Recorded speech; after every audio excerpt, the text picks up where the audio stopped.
যে ভগবানকে যারা ডাকে তাদের কি লাভ হয়, যারা ডাকে না তাদের কি ক্ষতি হয়, এটা আমাদের জানতে হবে। যে কেউ যদি ভগবানকে জীবনেও কোনোদিন নাও ডাকে তাতে কি মানুষটার কিছু এসে যায়? আর কেউ যদি সারা জীবন ধরে হুমড়ি খেয়ে ভগবানকে কেঁদে কেঁদে ডেকে ডেকে বেড়ায় তাতে কি তার আলাদা করে 10তলা বাড়ি হয়ে যায় না গাড়ি হয়ে যায়? এই ক্ষেত্রে এই জায়গাগুলো পরিষ্কার করতে হবে। রিভাবটা একটু দাও গো বাবা, তুমি কি কান তৈরি করেছো সাউন্ড ম্যান? রিভাব নেই, তুমি বলতে হচ্ছে বারবার। জয় নিতাই। তা চলো এইবার দেখি যে যারা ভগবানকে ডাকে না আর যারা ভগবানকে ডাকেন। শুনুন একটুখানি। এই কথাটির যথাযোগ্য উত্তর দিয়েছিলেন আমাদের এই কলিযুগের যিনি প্রাণ পুরুষ, কলিযুগের যিনি প্রধান ভগবান, কলিযুগের যিনি স্রষ্টা, যার নাম হলো শ্রীকৃষ্ণ চৈতন্য মহাপ্রভু, যিনি ধর্মের প্রচার করেছিলেন নিজের সংসারের দিকে না লক্ষ্য করে, যিনি ধর্ম প্রতিষ্ঠা করার জন্য নিজের 2 স্ত্রীকে পর্যন্ত কাঁদিয়েছিলেন। একজনের নাম হলো লক্ষ্মীপ্রিয়া দেবী আর একজনের নাম হলো বিষ্ণুপ্রিয়া দেবী। তা মায়েরা, নিমাই পণ্ডিত প্রথম স্ত্রী লক্ষ্মীপ্রিয়া দেবীকে বিরহ যন্ত্রণা দিতে দিতে দিতে দিতে অবশেষে লক্ষ্মীপ্রিয়া দেবীর প্রাণ হারায়। আর দ্বিতীয় স্ত্রী যিনি হয়েছিলেন তিনি হলেন বিষ্ণুপ্রিয়া দেবী। তিনি কিন্তু বিষ্ণুপ্রিয়া দেবীকে ত্যাগ করে সন্ন্যাসী হয়ে বেরিয়ে গেলেন। কেন বেরিয়ে গেলেন এটা জানতে হবে আমাদেরকে। তিনি বেরিয়েছিলেন শুধুমাত্র প্রাকৃত জগতের টাকা পয়সার মালিক হতে গেলে মানুষের জীবন কাটে না।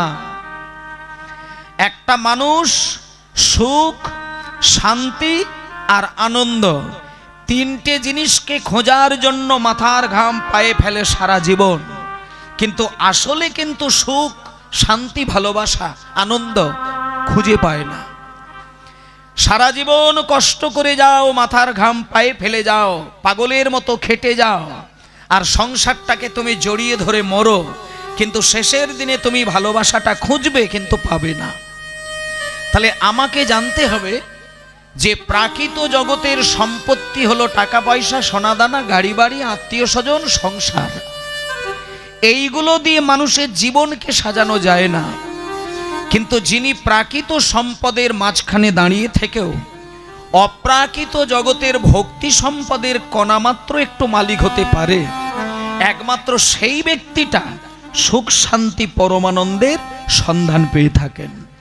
ভক্তমণ্ডলী মায়েরা, একটা কথা আপনাদের আমি মনে করিয়ে দেই। মনে করুন একজন ব্যক্তি দুধ খেয়ে জীবন কাটায় আর একজন মদ খেয়ে জীবন কাটায়। খেয়াল করে দেখবেন, যিনি মদ্যপান করেন তাকে যদি প্রশ্ন করা হয় তুমি মদ কেন খাও, সে আপনাকে উত্তর দেবে যে মদ খেলে আমার আনন্দ হয় তাই আমি মদ খাই।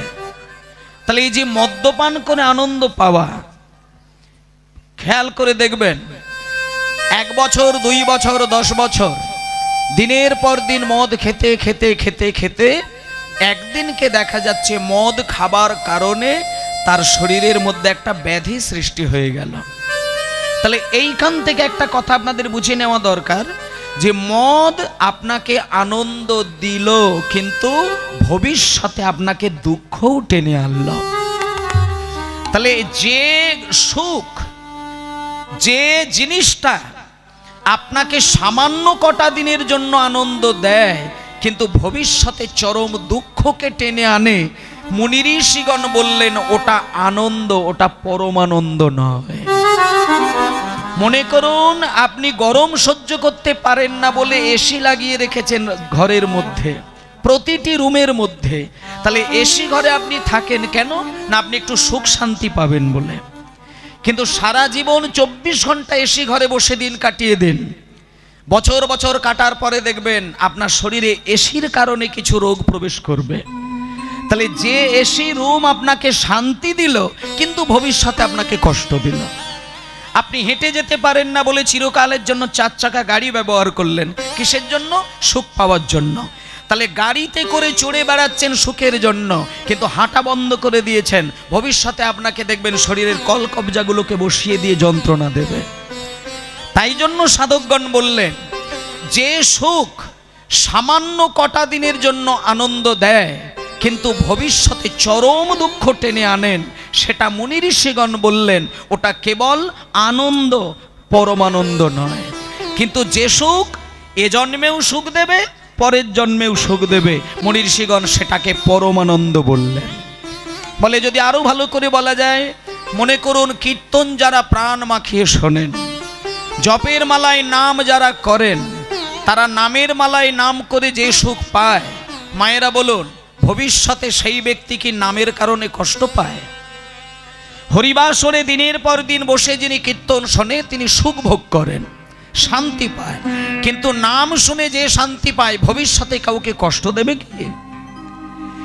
এই যে জিনিসটা, যে সুখ দেহের সঙ্গে জীবনের সঙ্গে মিলিয়ে মিশিয়ে দিন কাটালে সেই সুখ আপনাকে কোনোদিন কষ্ট দেবে না, মুনি ঋষিগণ বললেন ওটা অপ্রাকৃত জগতের পরমানন্দ।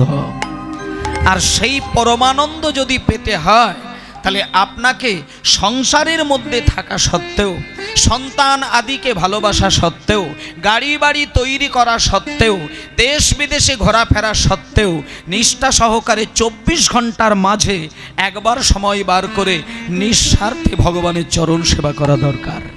এটাই হচ্ছে মূল কারণ। অনেকে ভাবে ভগবানকে সেবা করলে লাভ কি হবে, বলে লাভ ওইটাই, তুমি আনন্দটাকে হৃদয়ে ধরতে পারবে, আর ভগবান বিনা আনন্দের জন্য ছুটবে কিন্তু আসলে তুমি আনন্দ পাবে না।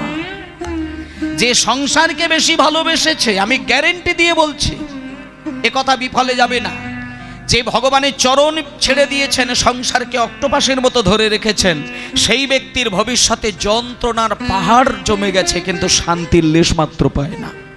তাই জন্য আপনি সংসারী হবেন, গাড়ি বাড়ির মালিক হবেন, সব কিছুর মালিক হবেন, সেই স্বার্থে একটু হৃদয় মাঝে আমার গৌরের চরণটাকে বসিয়ে সেবা করবেন। আপনি যদি গৌরের চরণ সেবা করে গৌরের অমৃতের ভাণ্ডারকে হৃদয়ে ধরতে পারেন, আপনি অনায়াসে দেখতে পাবেন হৃদয় মাঝে অমৃতের খনি। তাই জন্য আমাদের নিত্যদিনের কাজ, মায়েদেরকে এইবার বলবো, প্রতিদিন সকালবেলা টাইমটা আপনাদের ধার্য করে দিই। আপনারা বলা যেতে পারে মোটামুটিভাবে গ্রাম, আবার তার মাঝখানে একটু টাউনের মতো আপনারা আছেন। আমরা প্রত্যন্তর গ্রামে গান বাজনা করি, তো তাই যারা মিনি টাউনের মধ্যে গান বাজনা শোনেন তাদের চেতনা রয়েছে, কিন্তু অনেক কিছু জিনিস তাদের অনুভব করার দিকটা একটু দূরে সরে যায়। যেমন যারা বিশেষ করে টাউনে বাস করেন, তাদের সকালবেলা ঘুম ভাঙে যখন, ঘড়িতে টাইম দেখলে দেখা যায় হয়তো সকাল 10টা-11টা বেজেছে। কলকাতার অনেক মানুষ দেখবেন ঘুম ভাঙে তাদের 10টার সময় সকালবেলা, কিন্তু গ্রামের মানুষের ঘুম ভাঙবে ভোরের বেলা। আর ভোরের বেলা ঘুম ভাঙলেই মা ঠাকুরমাদের একটা নিয়ম, তারা শঙ্খটাকে ভোরের বেলা বাজে। আমার নিজের ঠাকুরমা ভোর 4টের সময় উঠে শঙ্খ বাজাতেন আর সবাইকে বলতেন, ওরে সকাল হয়ে যাচ্ছে উঠে পড়। সূর্য উদয় হওয়ার 4 দণ্ড আগে মানুষের ঘুমকে ভাঙানো উচিত, কিন্তু সেটা সবাই পারে না। কিন্তু বাড়ির যিনি মালকিন হবেন তিনি যদি অন্তত ঘুম থেকে উঠে একটা মূল কর্ম সেরে বসে থাকেন, ওই একজনের সুন্দর কর্মের জন্য সারা বাড়িটাই পবিত্র হয়ে যায়। মায়েদেরকে আমি দুটো কাজ বলবো, 5টা থেকে 6টা যখন বাজবে এই 1 ঘন্টার মধ্যে আপনারা অবশ্যই ঘুম ভাঙাবেন, ভাঙিয়ে আপনি শঙ্খধ্বনি করবেন। আর সেই সঙ্গে আপনার একটা ছোট্ট কাজ, আমি কঠিন কাজ দেব না, খুব ছোট্ট কাজ, যদি পারেন উচ্চৈস্বরে তাহলে সেটা করতে পারেন। যদি বলেন যে না উচ্চৈস্বরে করলে আমার স্বামী ঘুমাচ্ছে অসুবিধা হবে, তাহলে উচ্চৈস্বরে করবেন না, ফিসফিস করে করবেন। আর ফিসফিস করে করলেও যদি শাশুড়ি মা সন্দেহ করে যে ফিসফিস করে আবার আমার বৌমা কি বলে, ফোনে কারোর সঙ্গে কথা বলছে নাকি, এখন এরকম যদি অভিসন্ধি থাকে তাহলে ফিসফিস করেও বলতে হবে না, আপনি চোখ বন্ধ করে ভেতরে করবেন। কারণ বাইরে থেকে বৈষ্ণব সাজলে বৈষ্ণব হওয়া যায় না, ভেতরে যদি বৈষ্ণবত্ব জাগানো যায় তিনিই আসলে বৈষ্ণব হতে থাকেন। তাতে করে তুলসী মালা না থাকে না থাক, তাতে করে নিরামিষ না খেয়ে থাকো না খেয়ে থাকো, কিন্তু ভেতর যদি আলোয় ভরিয়ে দিতে পারো ওইখানেই গোবিন্দের চরণ পদ্মকে দেখতে পাবে। আর তার জন্য ভোরের বেলার কাজ একসঙ্গে একটুখানি সবাই মিলে ভজ গৌরাঙ্গ কহ গৌরাঙ্গ লহ গৌরাঙ্গের নাম রে হরি হরি হরি বল। গৌরাঙ্গ কহ গৌরাঙ্গ লহ গৌরাঙ্গের নাম রে। ভজ গৌরাঙ্গ কহ গৌরাঙ্গ লহ গৌরাঙ্গে নাম রে। ভজ গৌরাঙ্গ ফুলের ডাইনাটা নেই দাদা। কহ গৌরাঙ্গ লহ গৌরাঙ্গের নাম রে। ভজ গৌরাঙ্গ কহ গৌরাঙ্গ লহ গৌরাঙ্গে নাম রে। আচ্ছা আমি একবার গাইব, আর যদি আপনারা আমার সঙ্গে সুরে সুরে তালে তালে পারেন একবারটি গাইবেন। সব লাইনগুলো করতে হবে না, আমি একটা লাইনই করুন, সবাই করুন দেখি। ভজ গৌরাঙ্গ কহ গৌরাঙ্গ লহ গৌরাঙ্গের নাম রে। সবাই সবাই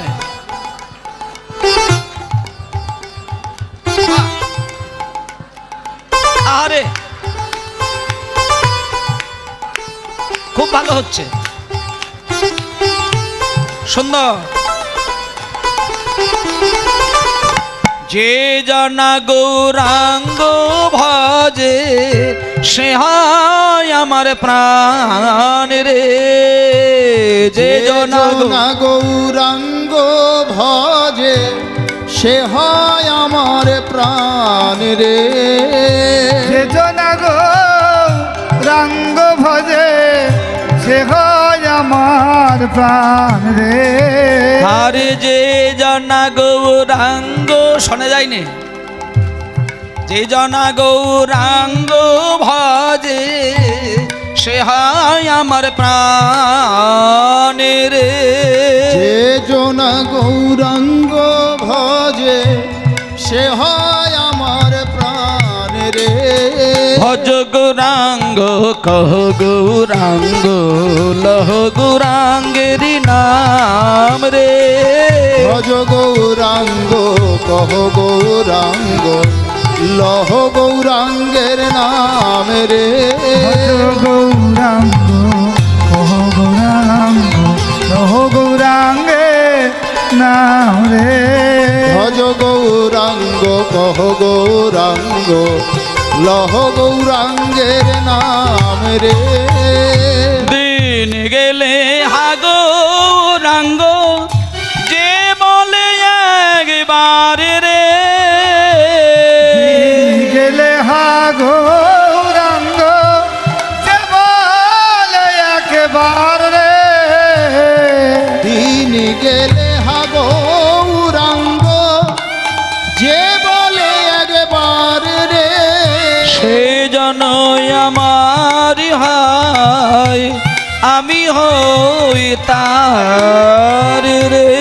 জনায় আমার হয় আমি হই তার রে। ভজ গৌরাঙ্গ কহ গৌরাঙ্গ লহ গৌরাঙ্গের নাম রে। ভজ গৌরাঙ্গ কহ গৌরাঙ্গ কহ গৌরাঙ্গের নাম রে। ভজ গৌরাঙ্গ কহ গৌরাঙ্গ লহ গৌরাঙ্গের নাম রে। বাহ, সবাই বলুন শ্রী গুরু নিতাই গৌর প্রেমানন্দে হরি বল। বেশ মায়েরা, আজকে গৌরাঙ্গের নাম দিয়ে কীর্তন শুরু হলো, এবং এই যে গৌরের নামটা দিয়ে কীর্তন শুরু করলাম, এটা আজকের দিনের জন্য নয়, এটা আমাদের নিয়মিত একটা কর্ম বলা যায়। মায়েরা কথা বলবেন না, বাম দিকে যারা বসে গিয়েছেন কথা বলবেন না, যারা আসন গ্রহণ করে ফেলেছেন তারা কেউ কথা বলবেন না, একটু নীরব। যারা দাঁড়িয়ে আছেন তারা কথা বললেও বলতে পারে, কিন্তু না বলাই ভালো। কিন্তু যারা বসে গিয়েছেন তারা কেউ কথা বলবেন না। মায়েরা, আপনাদের একটু চরণে আমার শতকোটি প্রণাম। আপনারা কথা বলবেন না বাবা, একটু নীরব হয়ে বসুন। জয় নিতাই। হ্যাঁ, সবাই স্থির হয়ে। তাহলে আমাদের আজকে শুরু হলো গৌরের গানটা দিয়ে। তাহলে কেন গৌরের গান দিয়ে শুরু হলো না? ওটা আমাদের নিত্যদিনের কাজ হিসেবে ধরে নিলাম। যারা দীক্ষা নিয়েছেন তারা দীক্ষা মন্ত্রটাকে যেমন গুরুত্ব দিয়ে জপ করেন, ঠিক এইরকমই ভাবে গৌরের নামটাকেও গুরুত্ব দিয়ে নিত্যদিন তার সেবা করবেন। নামের দ্বারা, সঙ্গীতের দ্বারা, তাল ছন্দের দ্বারা ভগবানকে ডাকলে পরে ভগবান আরও বেশি প্রসন্ন হয়ে যায়। এগুলো অনেকেরই জানা আছে, অনেকেরই জানা নেই। সঙ্গীত সাধনা হচ্ছে শ্রেষ্ঠ সাধনা। যদি বলে তার কারণ কি, তার কারণটা হলো এটাই, 6 রাগ 36 রাগিনী এইগুলো সৃষ্টি হয়েছিল আমার ভগবান শ্রীকৃষ্ণের বংশী থেকে। যারা গান বাজনা শেখে না, এই যে রাগ রাগিনী শেখেন, সারেগামা পাদানিসা সানিদাপা মগারেসা, সা থেকে নি এই পর্যন্ত 12টি স্বর আছে। যারা গান শেখে তারা জানেন, সা থেকে নি পর্যন্ত 12টি স্বর আছে। আর এই 12টি স্বরের বাইরে পৃথিবীতে কেউ কোনো দিন কথা বলতে পারে না, আর গানও গাইতে পারে না। 12টি স্বরের মধ্য দিয়েই পৃথিবীতে যা গান করুক না কেন হবে, ওর বাইরে একটা নোটও লাগবে না। তাহলে এর মধ্যে এই যে 12টি স্বর দিয়ে সারা পৃথিবীর মধ্যে বিভিন্ন টাইপের সঙ্গীত সৃষ্টি হয়েছে, আর ওই 12টি স্বর দিয়ে হাজার হাজার শত শত রাগ তৈরি হয়েছে। আর এই রাগ 6 রাগ 36 রাগিনী থেকে ভেঙে পরবর্তীকালে হয়েছেন, কিন্তু আসলে 6 রাগ 36 রাগিনী এর মূল সৃষ্টিটা ভগবানের বাঁশি থেকে। তাই জন্য ভগবানের বংশী থেকে রাগরাগিনী সৃষ্টি বলে, রাগরাগিনী যদি কেউ সুন্দর করে গায়, জগতের কোনো মানুষ যদি আনন্দ নাও পায়, জগৎপতি ভগবান কিন্তু তার গান শুনে হাত বাড়িয়ে সেবা গ্রহণ করেন। আর সেই জন্য সঙ্গীতকে শ্রেষ্ঠ বিদ্যা বলে ধরা হয় মায়েরা। তাই জন্য গান কেউ যদি সঠিকভাবে গাইতে পারে, আপনি হয়তো ভগবানকে শোনানোর জন্য গাইছেন না, আপনি গান ভালোবাসেন বলে চোখ বন্ধ করে সুন্দর গান গাইছেন। কিন্তু এগুলো আপনারা হয়তো জানেন না, কারোর কণ্ঠ থেকে যদি সুন্দর সুমধুর সুরে গান বেরিয়ে আসে, আপনি ভগবানকে না মানলেও গান যেহেতু কণ্ঠ থেকে সুমধুর হয়ে আপনার বার হচ্ছে, ওই গান ভগবানের সেবায় কিন্তু লেগে যাচ্ছে। কারণ সুর হচ্ছে ব্রহ্ম, সুর হচ্ছে ভগবান কৃষ্ণের বাঁশি থেকে সৃষ্টি। আর ওই সুর যদি কারোর কণ্ঠ থেকে বেরিয়ে আসে, সেটা একমাত্র ভগবানের সেবার উদ্দেশ্যে সেটা বেরিয়ে আসেন। আর সেই সুর বৈষ্ণব পদাবলীর মধ্য দিয়ে, চৈতন্যদেবের কীর্তন গানের মধ্য দিয়ে, আর চৈতন্যদেবের ভাবের দ্বারা আজকে কলিযুগে গানরূপে প্রচার হচ্ছে। তাই এখানে মায়েরা বাবারা যারা রয়েছেন, আপনারা অবশ্যই বুঝবেন, আজকে আমি গানের মধ্য দিয়ে গৌরাঙ্গের সেবার শিক্ষাটা দিয়ে দিলাম। এইবার চলুন আমরা ধীরে ধীরে আসল জায়গায় চলে যাই। তবে অন্যান্য কথা বলার আগে আমি প্রথমে যে কথাটা আজকে বলতে চাই, সেটা হলো আজকে বাঙালির কাছে একটা বিশেষ দিন, খুব গুরুত্বপূর্ণ দিন। কি বলুন তো? আমাদের ঘরের ছেলে সারা পৃথিবীর দরবারে স্থান পেয়েছিলেন। তার নাম কি? বিশ্বকবি রবীন্দ্রনাথ ঠাকুর।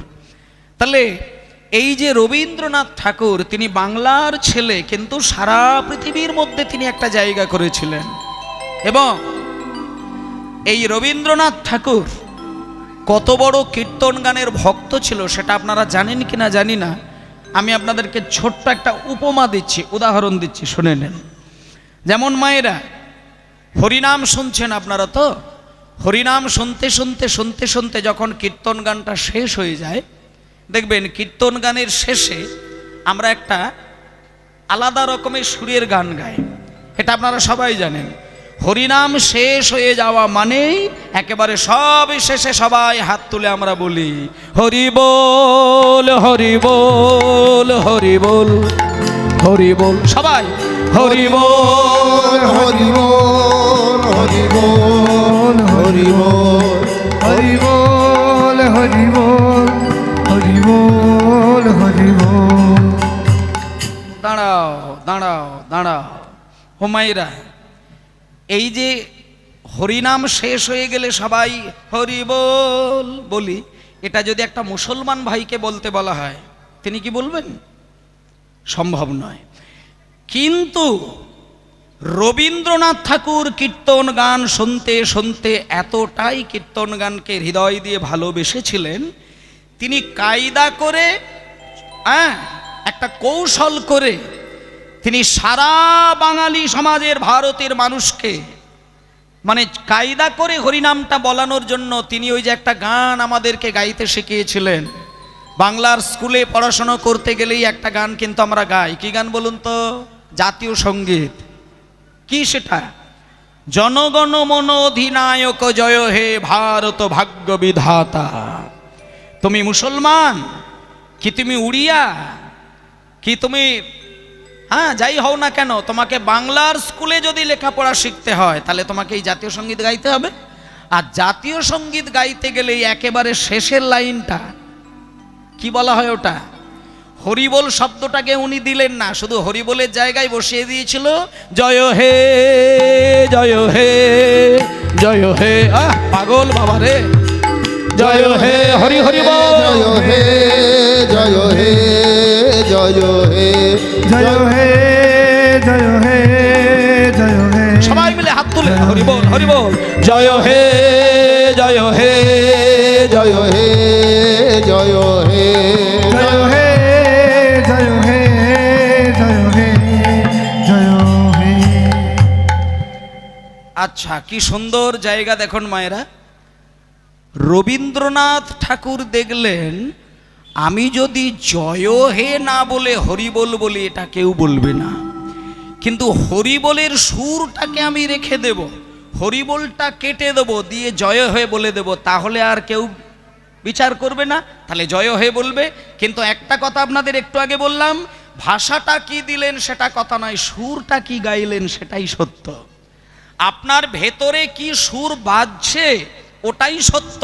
মুখে আপনি হ্যাঁ বললেন কি না বললেন ওটা কিন্তু মানে দাঁড়াবে না।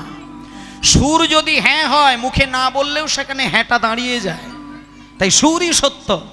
তাই সুর ছিল হরি বলে, কথাটা শুধু জয় হে। এটা রবীন্দ্রনাথ। আর একটা কথা বলে দিই, রবীন্দ্রনাথের যখন 6 বছর বয়স, এগুলো আপনারা জানেন না, প্রসঙ্গটা এসেছে তাই বলে দিলাম। আর আজকে রবীন্দ্রনাথের শুভ জন্মদিন 25শে বৈশাখ, তাই রবীন্দ্রনাথ সম্পর্কে দুটো কথা আমাদের অবশ্য জানা বা বলার দরকার, সেই জন্য বলছি। এমন একটা গান ইনি লিখেছিলেন, 6.5 বছর বয়স যখন রবীন্দ্রনাথ ঠাকুরের, জয়দেবের গীত গোবিন্দ বই এখানে কে পড়েছেন? হাত তুলুন তো দেখি। জয়দেবের গীত গোবিন্দ বই কে পড়েছেন? পড়েননি? শুনুন, রবীন্দ্রনাথের যখন 6.5 বছর বয়স, 6 বছরের ছেলে মানে কতটুকু? কোলের বাচ্চা। ওই অতটুকু বয়সে আমাদের ওই রবীন্দ্রনাথ ঠাকুর জয়দেবের গীত গোবিন্দ বইটা সম্পূর্ণ পড়ে মুখস্থ করে ফেলেছিলেন। এগুলো আপনারা হয়তো অনেকেই জানেননি, শুনলে অবাক হয়ে যাবেন। 6 বছরের ছেলেটা জয়দেবের গীত গোবিন্দ বই পড়ে শেষ, ভাবতে পারেন? শুধু তাই নয়, জয়দেবের গীত গোবিন্দ বই পড়া শেষ করার পরে রবীন্দ্রনাথের মনের মধ্যে এমন একটা আধ্যাত্মিক চেতনার বিকাশ ঘটেছিল। যখন রবি ঠাকুরের বয়স ছিল 12 বছর, তিনি বেশ কিছু পদাবলী রচনা করে সেই পদাবলীর শেষে ভানু সিংহ নামকরণ করে প্রেসে ছাপিয়ে বাজারে গোপনে গোপনে বিতরণ করেছিলেন। যেমন মায়েরা, কবিতা বলতে গেলে কবিতার কবির নামটা প্রথমে বলা হয়, আর পদাবলীর ক্ষেত্রে পদকর্তার নাম প্রথমে বলা হয় না, শেষে বলা হয়। এগুলো একটু মাথায় রাখবেন। কবিতার ক্ষেত্রে কবির নাম প্রথমে, আর পদাবলীর ক্ষেত্রে পদকর্তার নাম শেষে। তা জয়দেবের গীত গোবিন্দ বই পড়ে এতটাই তার চেতনা এসেছিল রবি ঠাকুরের, তিনি কিছু পদাবলী রচনা করে শেষে একটা নামকরণ করে দিয়েছিলেন। কি বলুন তো? ভানু সিংহের পদাবলী। এবার যখন রবীন্দ্রনাথের 10-12 বৎসর বয়স, ভানু সিংহ নামকরণ করে বই ছাপিয়ে যখন বাজারে ছেড়েছেন, সেই সময়কার যারা জ্ঞানীগুণী মহাজন ছিলেন তারা ওই ভানু সিংহের পদাবলীগুলো পড়ছে, কিন্তু কে ভানু সিংহ সেটা খুঁজে পায় না। পরবর্তীকালে কিছু কিছু জ্ঞানীগুণীজন ভেবেছিলেন ভানু সিংহ বোধহয় প্রাচীনকালের কোনো বিখ্যাত কবি।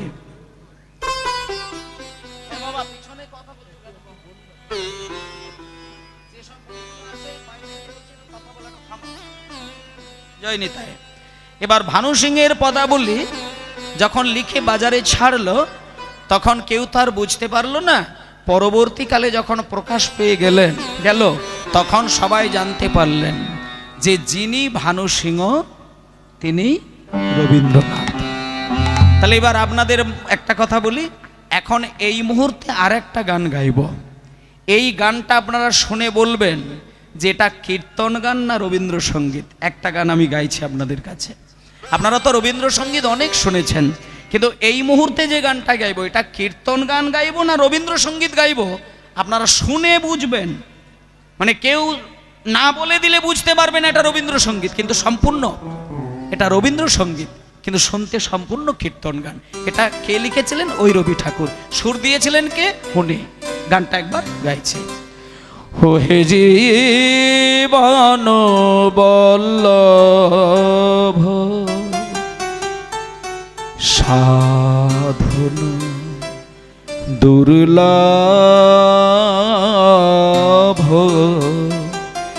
ও হে জীবন বল্লভ, ও হে সাধন দুর্লভ, হে জীবন বল্লভ, আমি মরণের কথা অন্তর ব্যথা কিছুই না হে কব,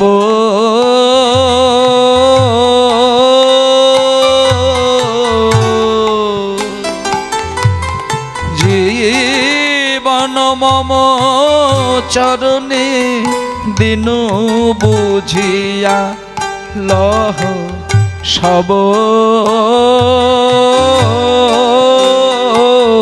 আমি কি আর কব, ও হে জীবন বল্লভ, ও হে সাধন দুর্লভ, ও হে জীবন বল্লভ। দিন চরণ তলে, দিন চরণ তলে, মনের বোঝা বুঝে নাও দিন চরণ তলে, মনের বোঝা বুঝি নাই দিন চরণ তলে, কথা যা ছিল দিন চরণ তলে, কথা যা ছিল দিন চরণ তলে। আচ্ছা দাঁড়াও, এবার একটু আসতে। মায়েরা বলুন, এই গানটার মধ্যে রবীন্দ্রনাথের যে গান আমরা শুনি তার ধাঁচ কোনো কিছু আছে কি? পুরোটাই কীর্তন গান। মানে কীর্তন গান হলে আখর দেয় না, সেই আখরটাও এখানে দিয়ে দিল। এই যে দিন চরণ তলে, এটা তো কীর্তনের জিনিস, এটা তো রবীন্দ্রসঙ্গীতে হয় না। কিন্তু রবীন্দ্রনাথ দেখলো যে না, আমি কীর্তন গানের মতন করে রবীন্দ্রসঙ্গীত তৈরি করব। এই গানগুলো তিনি লিখেছিলেন, গেয়েছিলেন। বলুন এগুলো কতজন জানেন? এই হলো সেই রবীন্দ্রনাথ। আর স্বামী বিবেকানন্দ তিনিও কীর্তনের শ্রোতা, রামকৃষ্ণদেব তিনিও কীর্তনের শ্রোতা। তাহলে এত এত জ্ঞানী গুণী মহাজন তারা কীর্তন শুনলে পাগল হয়ে শোনে, আর আমরা সাধারণ মানুষ হরিবাসরে যেতে চায় না।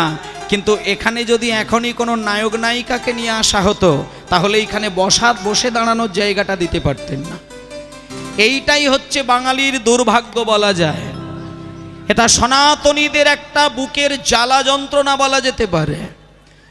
সনাতন ধর্ম এমন একটি ধর্ম যেখানে ধর্মীয় অনুষ্ঠান হলে আপনি মাইক দিয়ে পায়ে হাতে ধরে নিমন্ত্রণ করলেও তারা ভিড় করবে না।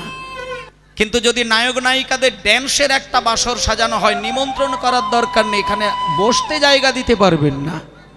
এটা হচ্ছে কলির মানুষ। কিন্তু মাগো, তবুও বলি, কেউ যদি শত কর্ম সেরে হাজার দায় দায়িত্বকে সামাল দিয়ে সময় বার করে 3টে ঘন্টা হরিনামের আসরে বসে কষ্ট করে হরিনাম শোনেন, আমি বলবো ওই শ্রবণের দ্বারাই তার ভগবানের সেবা হয়ে যায়।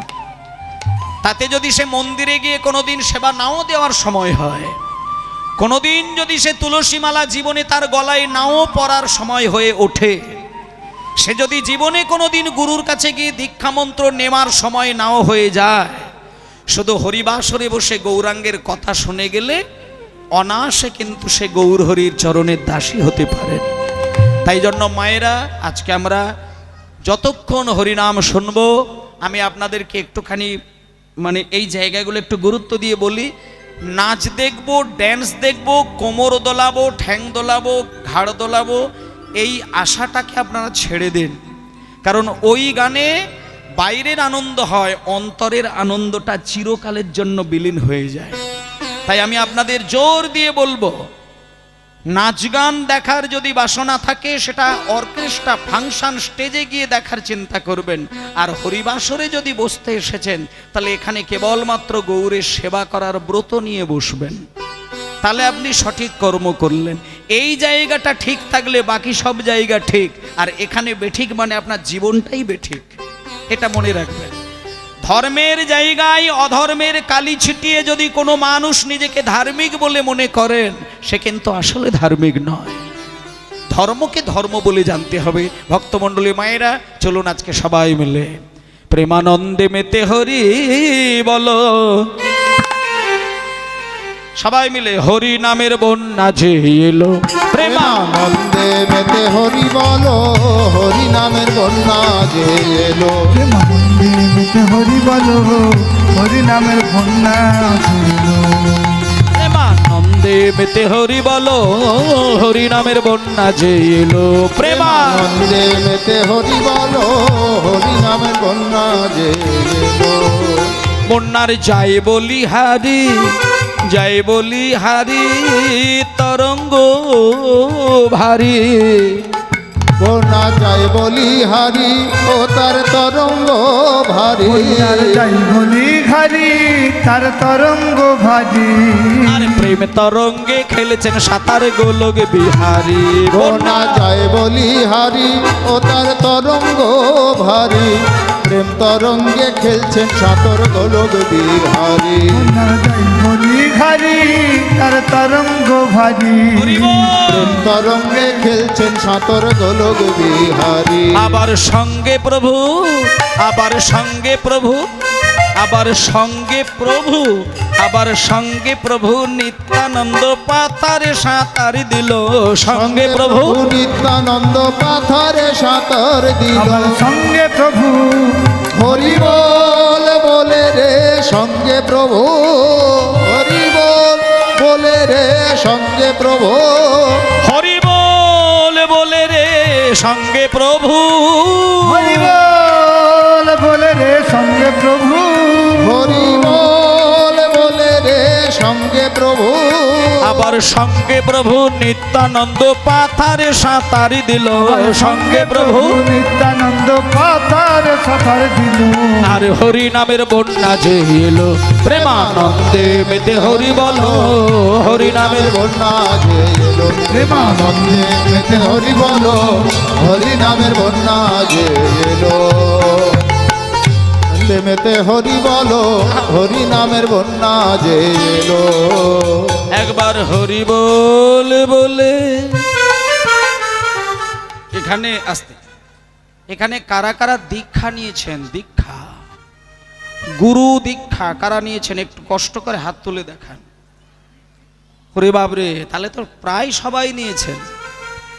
বা যারা যারা দীক্ষা নেওয়া হয়ে গেছে তারা ভাগ্যবান, আর যারা দীক্ষা এখনো নেননি তারাও ভাগ্যবান। হরি বল, জয় নিতাই।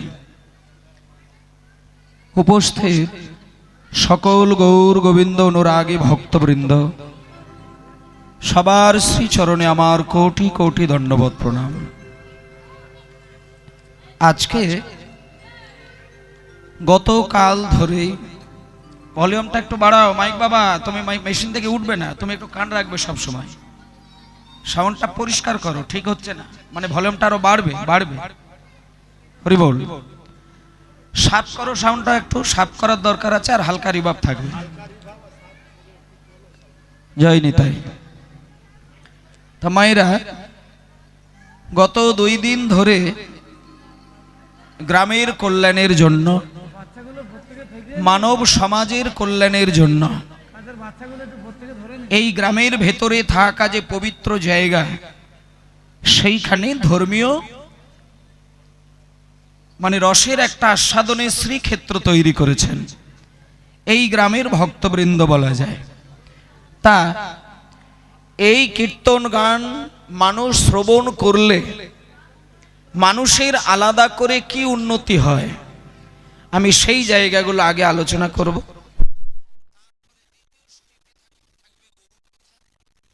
তিন নম্বর পর্যায়ে থাকবে, সেটা কোনো লীলা অথবা পালা। তিনটে দিক আমাদের খেয়াল রাখতে হবে। কীর্তন গান, কীর্তন গান শুনতে বসলে আমরা বাঙালি যেটা ভুল করে ফেলি, যে হরিনামের আসর মানে প্রথম কথা একটু নাচ হবে, গান হবে, একটু জমজমাটি আসরটা থাকবে, নাচা গানা হই হই নরম গরম মিলিয়ে মিশিয়ে 3টে ঘন্টা কাটলো, আর আমরা খুব আনন্দ করে ঘরে গিয়ে ঘুমালাম। শোনেন একটা কথা বলি মায়েরা, পৃথিবীতে যত যত ধরনের সঙ্গীত আছে তার মধ্যে কীর্তন গান আর সমস্ত গান একদিকে থাকে। কীর্তন গানের ভেতরে যে জিনিসটা থাকে বিশ্বের কোনো গান বাজনায় সেই জিনিসটা পাওয়া যাবে না, আপনাদের খেয়াল রাখতে হবে। হরিনাম শুনে সারা জীবন কাটানো যায়, কিন্তু হরিনামের ভেতরের ভাব তত্ত্বটিকে নিজের প্রাণের সঙ্গে মেলাতে গেলে তার জন্য কটা বছরও কাটতে পারে, কটা জন্মও কাটতে পারে, এগুলো বলা যাবে না কতদিন ধরে হতে পারে। একটা মানুষ 20 বছর ধরে কীর্তন শুনবে, তার কীর্তনের আসল প্রাণটা নাও জানা হয়ে উঠতে পারে।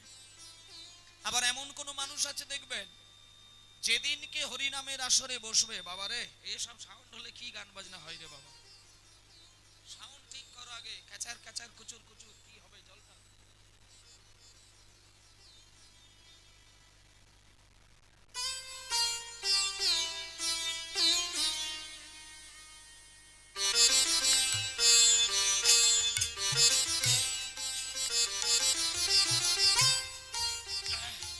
হ্যালো, জয় নিতাই জয় নিতাই জয় নিতাই, হরি বল হরি বল। চলো, হ্যালো হ্যালো, হ্যাঁ বাবা কথা না, পিছনে কথা না, জয় নিতাই। সাউন্ডটা তুমি একটু চেষ্টা করো যাতে ভালো হয়, চেষ্টা করো। আর আপনারা ওই দিকটা কান রাখার দরকার নেই, আমার কথার দিকটা কান দিন, ধীরে ধীরে ঠিক হয়ে যাবে। জয় নিতাই। যে কথাটা বলছিলাম যে হরিনাম, হরিনাম বলুন, কীর্তন গান বলুন, পদাবলী রসাস্বাদন বলুন, ধর্মীয় সম্মেলন বলুন, বা ভগবানের সেবার আসন বলুন, যাই বলুন, কিন্তু মূল কথা হচ্ছে আমি যে আসনটা গ্রহণ করব সেই আসনের মর্যাদা যদি দিতে না পারি তাহলে প্রথমত আমি অপরাধ করে নিলাম। আজকে এই যে আসরে আসনগুলো বেছানো রয়েছে, মাত্র 2-4 দিনের জন্য ডেকোরেটর থেকে ভাড়া করে আসনটা বেছানো হয়েছে, কিন্তু যতগুলো দিন আসন দোকানে রাখা ছিল ততগুলো দিন এগুলো চিকের আসন ছিল। কিন্তু যে মুহূর্তে বয়ে নিয়ে এসে কীর্তন আসরে বিছিয়ে দেওয়া হলো, সেই মুহূর্তেই আসনের মূল্যটা আর কিন্তু মানুষ দিতে পারবে না। যদি বলে কেন না, এই আসনটি এই মুহূর্তে দুটো শক্তি দিয়ে অমৃত মাখানো রয়েছে।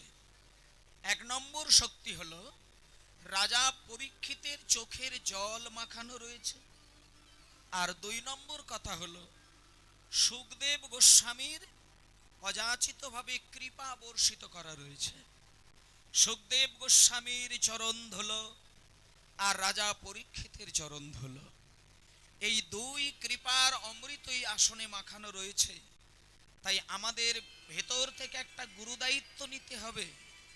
আসনটা যেহেতু আমার দেহের সঙ্গে স্পর্শ করলাম, আসনটিতে বসার যেহেতু আমি অধিকারী হলাম, তাই যতক্ষণ আমি হরিবাসরে বসে থাকব এই আসনের যথাযোগ্য সম্মান মর্যাদা দিয়ে আসন ত্যাগ করব।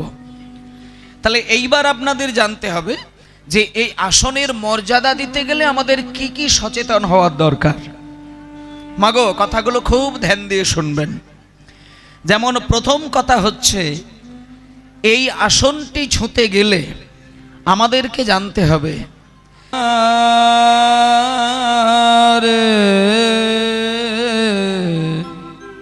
মর আমার গোরা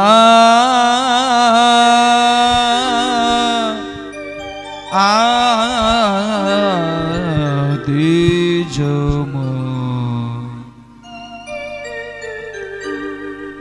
মনে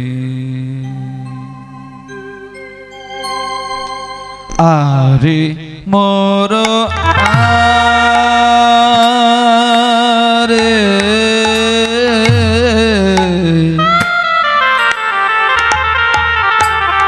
মোর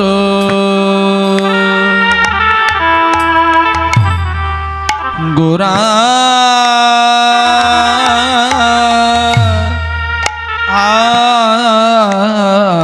আদিজ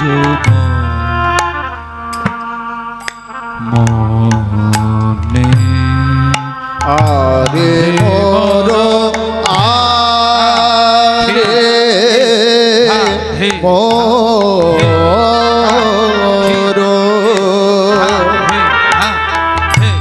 আমার গোরা দিজ মনি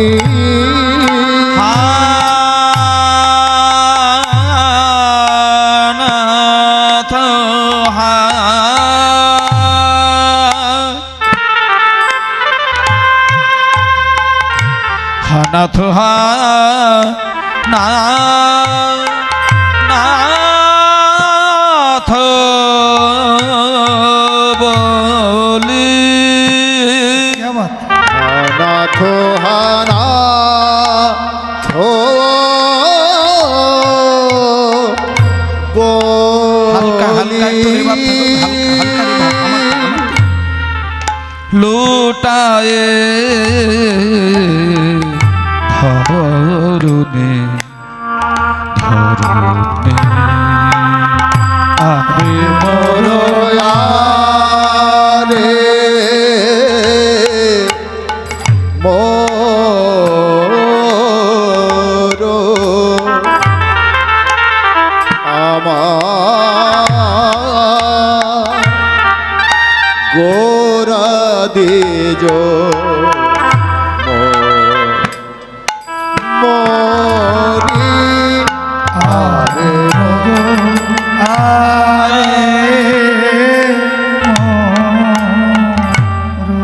বাহ গোরা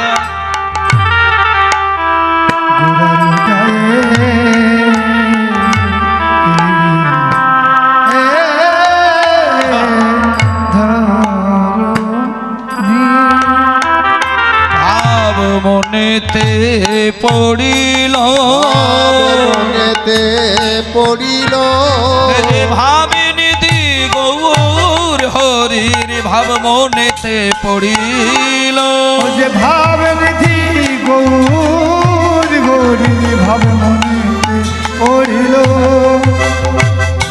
ভাব নিধি গৌর হরির ভাবে মনেতে পড়িল লীলা গোরার মনেতে পড়িল পুরা বলিলা গোরা মনেতে পড়িল পুরা বলিলা গোরার মনে পড়িল ওই ব্রজের লীলা গোরার মনেতে পড়িল ভাবি নিধি গৌর হরি ভাবে করে গড়া গড়ি হরি হরি গৌর হরি প্রেমে গড়া গড়ি নিধি গৌর হরি প্রেমে গড়া গড়ি নিধি গৌর হরি প্রেমে গড়া গড়ি ভাব নিধি গৌর হরি প্রেমে গড়া গড়ি ভাব নিধি গৌর হরির ভাবে মনেতে পড়িল আরে মোর আরে আরে মোর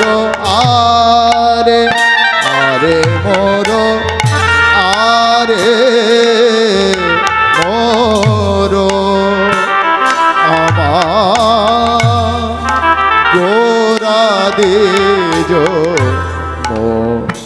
মনি